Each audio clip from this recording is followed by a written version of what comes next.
بسم اللہ الرحمن الرحیم۔ السلام علیکم ورحمۃ اللہ وبرکاتہ۔ رب راضی تو سب راضی۔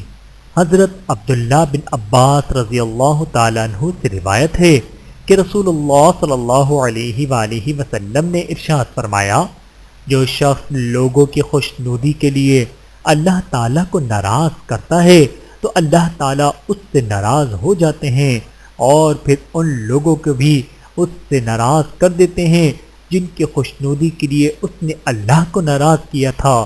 اور جو شخص اللہ تعالیٰ کو خوش کرنے کے لیے لوگوں کو ناراض کرتا ہے تو اللہ تعالیٰ اس سے راضی ہو جاتے ہیں اور ان لوگوں کو بھی راضی کر دیتے ہیں جنہیں اللہ تعالیٰ کی خوشنودی کے لیے اس نے ناراض کیا تھا، یہاں تک کہ ان لوگوں کی نگاہ میں اس شخص کو اچھا کر دیتے ہیں اور اس کے قول و عمل کو ان لوگوں کی نگاہ میں مزین فرما دیتے ہیں۔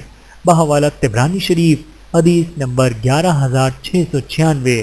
اللہ تعالی ہم سب کو احادیث مبارکہ پر عمل کرنے کی توفیق عطا فرمائے، آمین ثم آمین۔